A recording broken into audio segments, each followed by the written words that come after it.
صدر Karachi electronics market رضوان عرفان کی D C south سے ملاقات۔ سندھ حکومت کے ساتھ پارکنگ فری پروجیکٹ شروع کرنے کا اعلان۔ عبداللہ ہارون روڈ پر پارکنگ اور پتھاری ختم کرنے کے فیصلے پر رضوان عرفان خان کا تحفظات کا اظہار، کہا کہ پارکنگ ختم ہونے سے کاروبار متاثر ہونے کا خدشہ ہے۔ رمضان سے قبل مارکیٹ میں بے چینی کی فضا ہے۔ پتھارے لگانے پر دکانداروں کو جرمانہ ناانصافی قرار دیا۔ انتظامیہ نے فیصلے پر نظر ثانی کی اپیل کر دی۔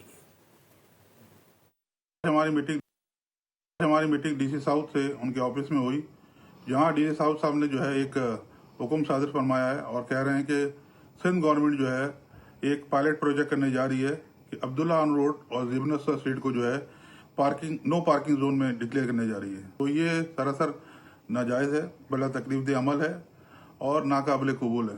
سب سے پہلے تو ان کو چاہیے تھا کہ کوئی نیبل بدل دیتے۔ آپ جہانگیر پارک ہے، بہت بڑا پارک ہے، اس کے نیچے آپ جو ہے 3 فلور کی پارکنگ پیڈ پارکنگ کر دیں تاکہ جتنے بھی لوگ آئیں تو وہاں پارکنگ کر سکیں۔ پتھارے لگاتے ہیں تو دکاندار کی اس پہ ذمہ داری نہیں ہوتی، یہ تو کے ایم سی اور ڈی ایم سی اور متعلقہ جو ٹریفک پولیس کا کام ہے ان کو